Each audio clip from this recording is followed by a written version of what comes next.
Assalamualaikum warahmatullahi wabarakatuh. Kami dari kelompok 3. Di sini kami akan mempresentasikan tugas mata kuliah termodinamika bagian bab 4 tentang analisa volume atur dan energi. Untuk mata kuliah termodinamika ini diampu oleh Ibu Lasmitasari MSI.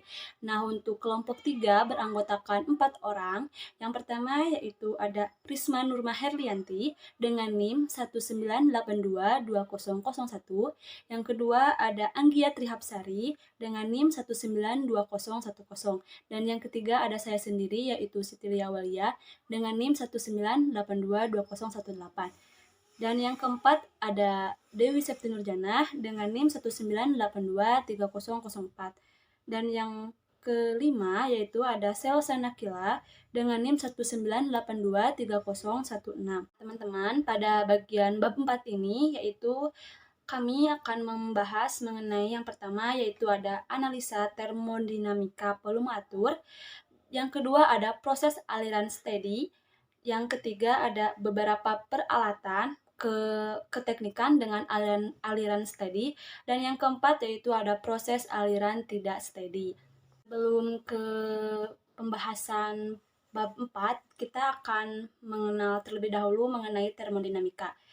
Oke, apa sih termodinamika itu? Jadi teman-teman, termodinamika merupakan ilmu tentang energi yang secara khusus membahas mengenai hubungan antara energi panas dengan kerja energi tersebut. Nah, seperti yang telah kita semua ketahui, bahwasanya energi yang terdapat pada alam semesta ini dapat terwujud dalam berbagai macam. Yang pertama yaitu ada energi panas dan kerja. Selain dari energi panas dan kerja tersebut, terdapat beberapa macam energi. Yang pertama ada energi kimia, ada energi listrik, energi nuklir, energi gelombang elektromagnet, dan energi akibat gaya magnet. Serta masih banyak lagi macam-macam energi yang berada di alam semesta ini. Energi dapat berubah dari satu bentuk ke bentuk yang lain, baik secara alami maupun hasil rekayasa teknologi itu sendiri. Selain itu, energi juga bersifat kekal, tidak dapat dibuat atau dihilangkan. Yang terjadi itu hanyalah sebatas perubahan energi dari satu bentuk ke bentuk lainnya, yang tanpa ada pengurangan atau penambahan pada energi tersebut. Jadi sudah jelas ya bahwa termodinamika itu merupakan cabang ilmu tentang energi yang secara khusus membahas mengenai hubungan antara energi panas dengan kerja pada energi tersebut. Akan membahas ke bagian inti dari presentasi kita hari ini.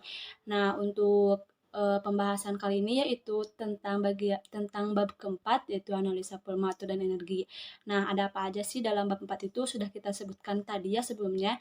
Nah, untuk poin yang pertama yaitu ada analisa termodinamika volume atur. Pada sebagian besar persoalan, keteknikan pada umumnya akan mengakibatkan aliran massa, baik itu masuk maupun keluar sistem. Oleh karena itu, hal ini sering disebut dengan kontrol volume. Nah, untuk batas dari sebuah volume atur disebut dengan kontrol surface atau permukaan atur. Dan hal tersebut dapat berupa batas real maupun imajiner. Contohnya seperti pada kasus nosel. Nah, pada bagian dalam nosel itu merupakan batas real, sedangkan pada bagian keluar dan masuk dalam nosel itu merupakan imajiner, karena pada batas ini tidak ada bentuk secara fisik. Dapat berupa dari pemanas air, radiator mobil, turbin, dan kompresor. Semuanya melibatkan aliran massa dan harus dianalisa sebagai volume atur atau sistem terbuka sebagai pengganti massa atur pada sistem tertutup. Itu sistem volume atur seperti yang telah nampak pada PowerPoint slide selanjutnya ini, yaitu ada sistem volume atur. Nah, gambar tersebut merupakan gambar dari sistem volume atur pada suatu volume atur. Nah, dalam sistem volume atur tersebut ada steady dan ada juga unsteady. Steady yaitu berarti sebagai tidak berubah terhadap waktu, sedangkan unsteady yang berarti berubah terhadap waktu, atau transient. Uniform mempunyai pengertian tidak berubah terhadap lokasi dalam region yang ditentukan. Nah, untuk pembahasan yang selanjutnya yaitu mengenai prinsip konservasi massa. prinsip konservasi massa telah jelas karena tidak ada perubahan massa dalam kasus konservasi massa tersebut. Tetapi untuk volume atur, karena dalam kasus ini massa dapat melintasi batas sistem, jumlah massa yang masuk dan keluar. Dalam PPT sudah ada gambar mengenai prinsip konservasi massa, yaitu total massa masuk pada volume atur dikurangi total massa keluar dalam volume atur sama dengan perubahan bersih massa dalam volume atur. Atau sigma MI dikurangi sigma ME sama dengan delta MCV, di mana I, E, dan CV merupakan I untuk inlet atau massa masuk, E untuk exit atau massa keluar, dan CV yaitu kontrol volume. Persamaan di atas juga dapat dituliskan dalam bentuk rate dengan membagi dalam satuan waktu. Selanjutnya yaitu ada kecepatan aliran massa dan volume atau mass and volume flow rates. Jumlah massa yang mengalir melintasi sebuah seksi per unit waktu disebut mass flow rate dan dinotasikan dengan M aksen. Jika zat cair atau gas mengalir masuk dan keluar sebuah volume atur melalui pipa atau saluran, massa yang masuk adalah proporsional terhadap luas permukaan A dari pipa atau saluran. Densitas dan kecepatan dari fluida, mass flow rate melalui diferensial dA. Sekarang kita akan membahas mengenai prinsip konservasi energi. Persamaan konservasi energi untuk sebuah volume atur ketika menjalani suatu proses dapat diungkapkan seperti pada gambar yang ada pada PowerPoint sekarang ini. Yang pertama yaitu total energi melintasi batas sebagai panas dan kerja dikurangi total energi dari massa yang masuk pada volume atur dan dikurangi juga dengan total energi dari massa yang keluar dari volume atur sehingga menghasilkan perubahan energi dalam volume atur. Atau sama halnya dengan Q dikurangi W ditambah sigma E in dikurangi sigma E out sama dengan delta E CV. Jika tidak ada massa yang masuk dan keluar volume atur, maka suku kedua dan ketiga akan hilang sehingga persamaan menjadi persamaan untuk sistem tertutup. Dalam volume atur, seperti juga dalam sistem tertutup, dalam interaksinya dimungkinkan bekerja lebih dari satu bentuk kerja pada waktu yang bersamaan, misalnya kerja listrik, kerja poros untuk sebuah sistem kompresibel, dan lain-lain. Dan untuk sebuah volume atur yang diisolasi, maka head transfer adalah 0. Materi yang selanjutnya yaitu energi total aliran. Seperti yang telah dibahas sebelumnya, energi total dari sebuah sistem sederhana fluida kompresibel terdiri dari 3 bagian, yaitu energi dalam, energi kinetik, dan energi potensial. Yang dalam unit massa, EK sama dengan U ditambah KE ditambah PE sama dengan U ditambah Pi kuadrat per 2 ditambah GZ kilojoule per kilogram, di mana V adalah kecepatan dan Z adalah ketinggian sistem relatif terhadap titik acuan. Fluida yang memiliki dan keluar volume atur memiliki bentuk energi tambahan atau energi aliran Pp. Massa dari fluida yang mengalir adalah θ sama dengan Pp ditambah E sama dengan Pp ditambah dalam kurung U ditambah KE ditambah PE kilojoule per kilogram. Dan kombinasi dari Pp ditambah ini telah didefinisikan sebagai entalpi, sehingga perubahan total energinya menjadi θ sama dengan H ditambah KE ditambah PE sama dengan H ditambah Pi kuadrat per 2 ditambah GZ kilojoule per kilogram. Dengan menggunakan entalpi, maka kita tidak perlu berfokus pada kerja aliran, karena sudah termasuk di dalam entalpi itu sendiri. Bismillahirrahmanirrahim. Di sini saya Risma Norma Herlianti dengan NIM 198222001 akan menjelaskan materi bagian proses aliran steady. Jadi, proses aliran steady ini merupakan sebuah proses aliran fluida di mana ketika melalui sebuah volume atur tidak mengalami perubahan terhadap waktu. Sebuah proses aliran steady ini bisa dikarakteristikkan sebagai berikut. Yang pertama, tidak ada properti dalam volume atur yang berubah terhadap waktu, seperti volume, massa, dan total energi. Yang kedua, tidak ada properti pada batas volume atur yang berubah terhadap waktu. Artinya, tidak ada perubahan terhadap waktu properti pada inlet dan exit. Yang terakhir adalah interaksi panas dan kerja antara sistem aliran steady dan lingkungan tidak berubah terhadap waktu. Baik, yang selanjutnya, jadi di dalam proses aliran steady ini terbagi menjadi dua. Yang pertama ada konservasi massa dan yang kedua ada konservasi energi. Di sini kita akan membahas dulu mengenai konservasi massa. Jadi selama proses aliran steady, hal yang terpenting untuk dianalisa adalah mass flow rate atau massa. Persamaan konservasi massa untuk proses aliran steady dengan multi inlet dan exit dapat dirumuskan sebagai berikut. Jadi, total massa masuk per unit waktu sama dengan total massa keluar per unit waktu, atau kita rumuskan sigma M in sama dengan sigma M out.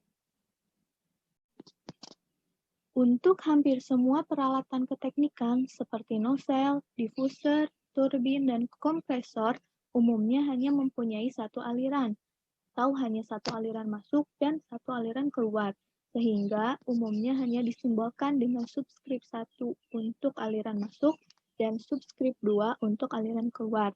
Dapat kita rumuskan jadi M.in sama dengan M.out.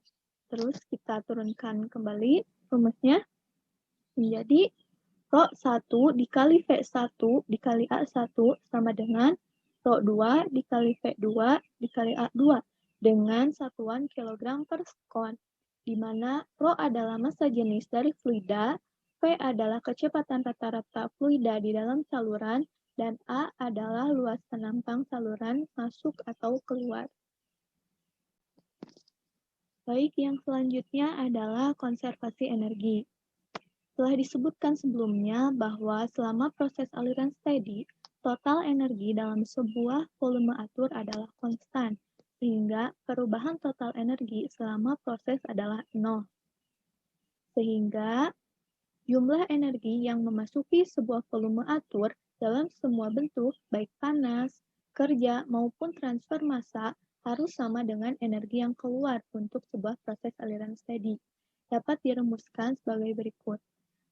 Menjadi total energi masuk volume atur sama dengan total energi keluar volume atur, atau sigma E in sama dengan sigma E out.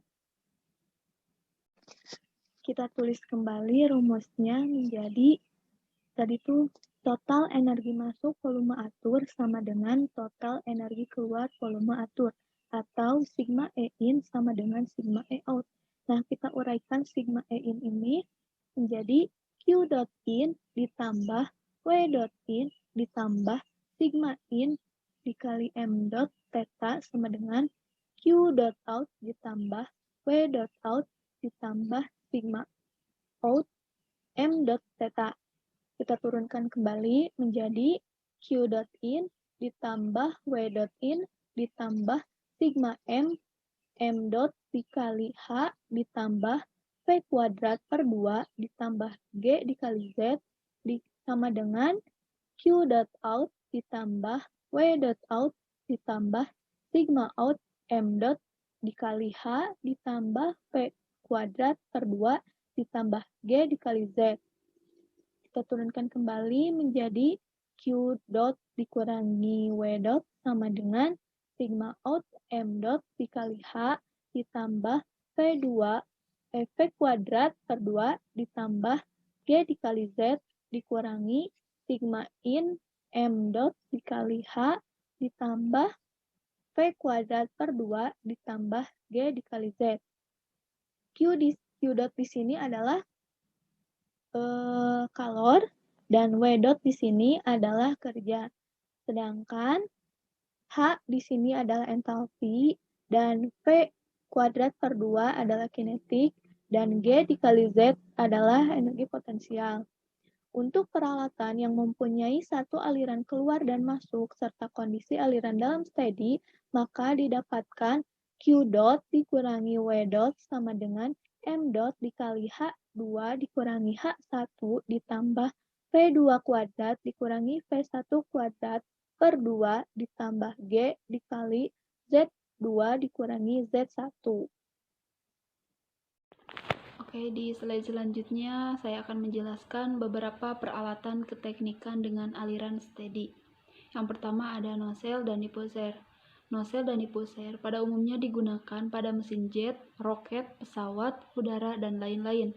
Nozzle adalah alat untuk meningkatkan kecepatan fluida dan menurunkan tekanan. Sedangkan diffuser adalah kebalikan dari nozzle, yaitu sebuah alat untuk menaikkan tekanan dan menurunkan kecepatan fluida. Luas penampang nozzle mengecil dengan arah aliran dan sebaliknya. Luas penampang diffuser membesar dengan arah aliran fluida. Nozzle dan diffuser di atas adalah untuk fluida dengan kecepatan subsonik. Jika untuk kecepatan supersonik, maka bentuknya merupakan kebalikannya.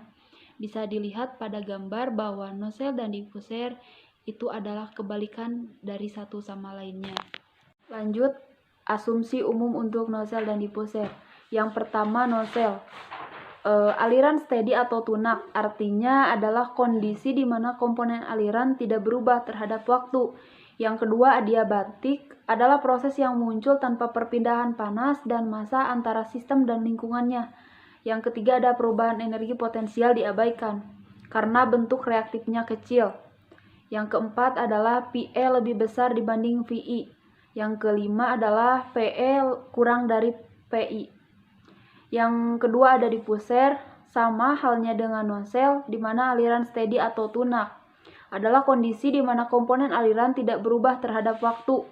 Yang kedua adiabatik adalah proses yang muncul tanpa perpindahan panas dan massa antara sistem dan lingkungannya, dan perubahan energi potensial diabaikan karena bentuk reaktifnya kecil.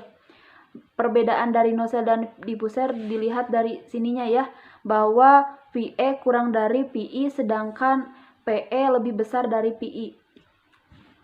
Memodelkan nozzle dan diffuser. Hal-hal penting yang berhubungan dengan persamaan energi untuk nozzle dan diffuser adalah sebagai berikut. Kita tinjau dari persamaan energi. Q sama dengan W dikurangi M dalam kurung atau dikali H 1 dikurangi H2 dikali V1 kuadrat dikurangi V2 kuadrat per 2 ditambah G dikali Z1 dikurangi Z2. Kita tinjau dari persamaan tersebut bahwa W sama dengan 0 artinya kerja untuk nozzle dan diffuser tidak ada karena bentuknya hanya berupa saluran sehingga tidak melibatkan kerja poros ataupun kerja listrik.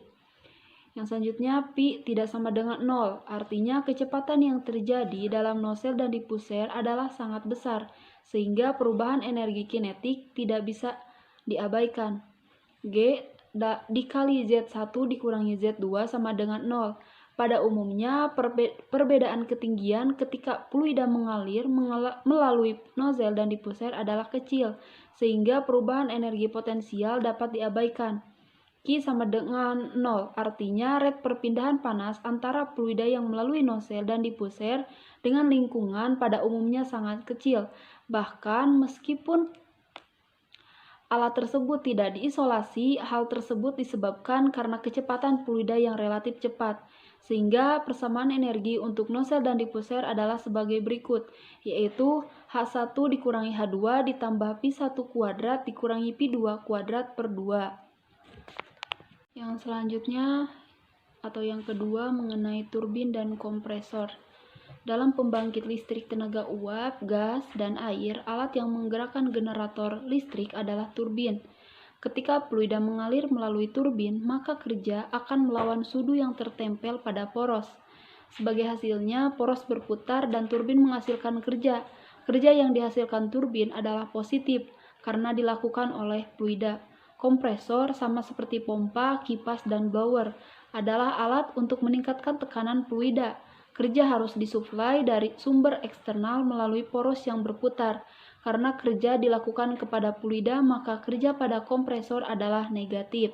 Bisa dilihat pada gambar ini adalah turbin pada air. Oke, di slide selanjutnya kita bahas tentang memodelkan kompresor dan turbin.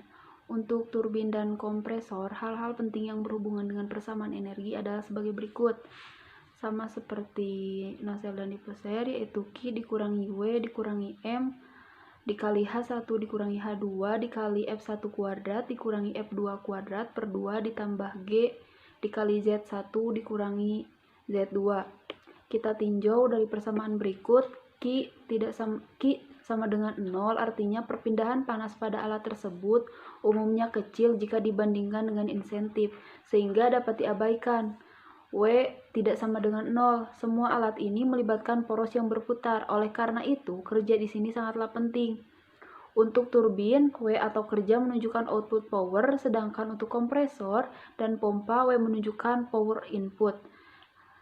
Setengah dikali Pi1 kuadrat dikurangi Pi2 kuadrat sama dengan 0. Artinya perubahan kecepatan pada alat-alat tersebut biasanya sangat kecil untuk menimbulkan perubahan energi kinetik yang signifikan, atau kecuali untuk turbin, sehingga perubahan energi kinetik dianggap sangat kecil, meskipun untuk turbin dibandingkan dengan perubahan entalpi yang terjadi.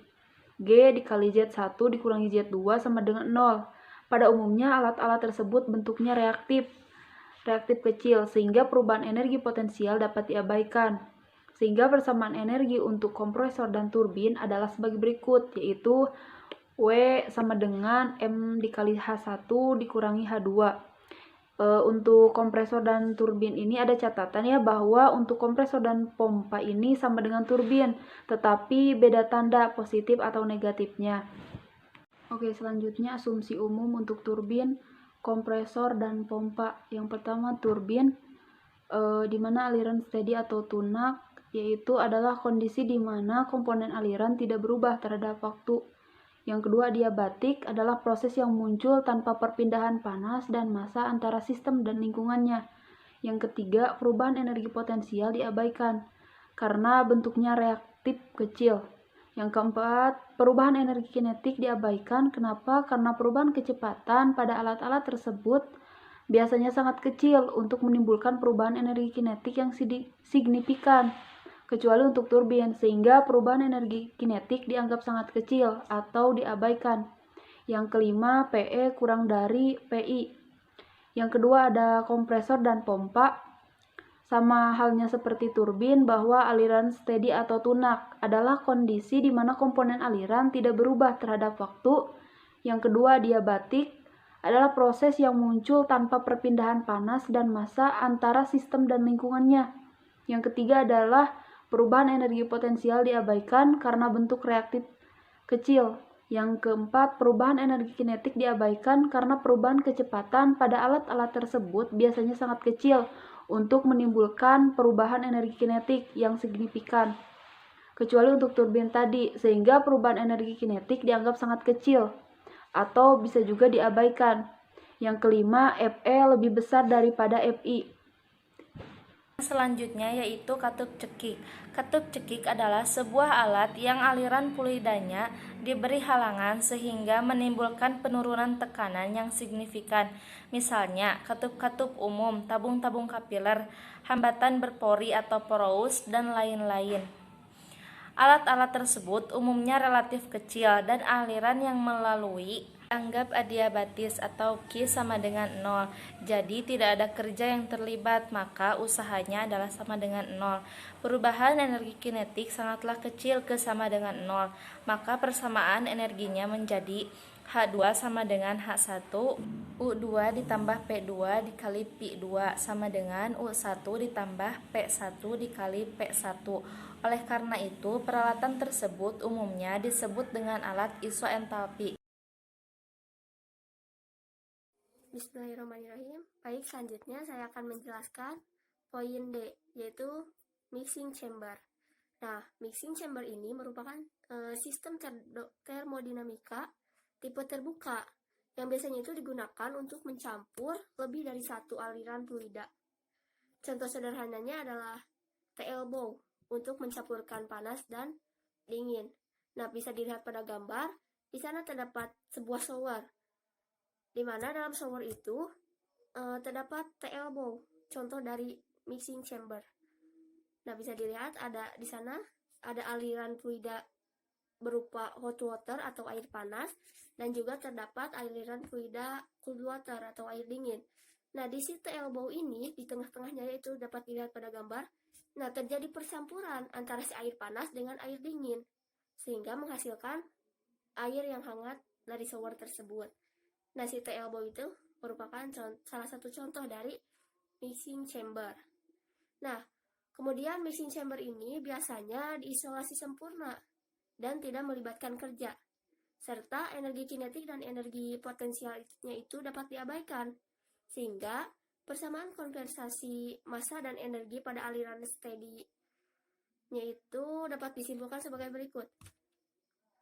Atau bisa dilihat langsung pada PowerPoint, di mana di sana ada sebuah formula di mana M in H in sama dengan M out dikali H out. Nah, yang selanjutnya yaitu penukar panas. Penukar panas ini merupakan suatu alat di mana dua aliran panas saling menukar panas tanpa keduanya itu bercampur. Berbeda dengan yang sebelumnya, mixing chamber, di mana mixing chamber itu kebalikan dari penukar panas, yaitu saling bercampur si fluidanya itu. Kalau di sini tidak bercampur. Nah, contoh sederhana dari alat penukar panas adalah penukar panas tabung ganda, tub and shell, yang terdiri dari dua pipa konsentrik dengan diameternya itu diameter yang berbeda. Nah, panasnya itu ditransfer dari fluida panas ke fluida dingin melalui pipa yang memisahkannya. Nah, persamaan konservasi suatu energi dari alat penukar panas pada umumnya tidak melibatkan interaksi kerja, serta energi potensial dan energi kinetiknya itu diabaikan untuk setiap aliran fluidanya. Nah, untuk persamaannya bisa langsung dilihat pada PPT di bawah ini, di mana yang itu ada Q kurang W sama dengan, nah yang itu bisa dilihat langsung. Dan untuk contoh gambarnya sama bisa dilihat juga, di sana ada sebuah gambar pipa alat penukar panas. Nah, pertukaran panas yang berhubungan dengan alat penukar panas itu bergantung bagaimana volume atur yang dipilih. Nah, pada umumnya batas yang dipilih adalah bagian di luar sel. Hal tersebut untuk mencegah pertukaran panas fluida dengan lingkungan. 4. Proses aliran tidak steady. Nah, proses tidak steady atau proses transient adalah kebalikan dari proses steady, di mana properti dalam volume atur berubah dengan waktu. Kemudian interaksi panas dan kerja antara sistem aliran steady pun dan lingkungan juga berubah dengan waktu. Nah, untuk contohnya bisa dilihat pada gambar di bawah. Nah, contoh aliran steady yang paling sering kita jumpai itu adalah pengisian tangki, kemudian pengembusan balon dan lain sebagainya. Masih banyak lagi. Untuk contoh gambarnya bisa dilihat saja. Nah, yang selanjutnya konservasi energi pada aliran tidak steady. Nah, jadi intensitas energi pada volume atur itu berubah seiring dengan waktu pada sebuah proses transient. Nah, biasanya besar energi itu tergantung pada jumlah energi yang ditransfer masuk atau keluar dari batas berupa panas dan kerja, serta jumlah energi yang ditransfer atau masuk dan keluar melalui aliran massa. Nah, jadi total energi masuk volume atur panas itu dan kerja serta aliran massa apabila dikurangi oleh total energi keluar volume alur panas, kerja, aliran massa, maka hasilnya itu akan menjadi perubahan energi di volume atur kinetik, potensial, dan lain-lain. Nah, secara umum, unsteady flow prosesnya itu sulit dianalisa karena properti massa pada saluran masuk dan keluarnya itu selama proses berubah seiring dengan waktu. Nah, untuk rumus dari konservasi atau persamaan dari konservasi energi ini dapat dilihat pada PPT, di mana ada Q in ditambah W in. Nah, lihat saja langsung. Nah, jadi energi kinetik dan potensialnya itu kan diabaikan. Maka kalau diabaikan kita akan mendapatkan persamaan sebagai berikut atau di bawah ini, bisa dilihat langsung di PPT, di mana Q itu adalah total energi bersih yang masuk ke dalam sistem kinet in akan sama dengan Q in dikurangi Q out. Dan total kerja bersih yang keluar sistem kerja adalah W net out sama dengan Q out dikurangi W in atau W masuk.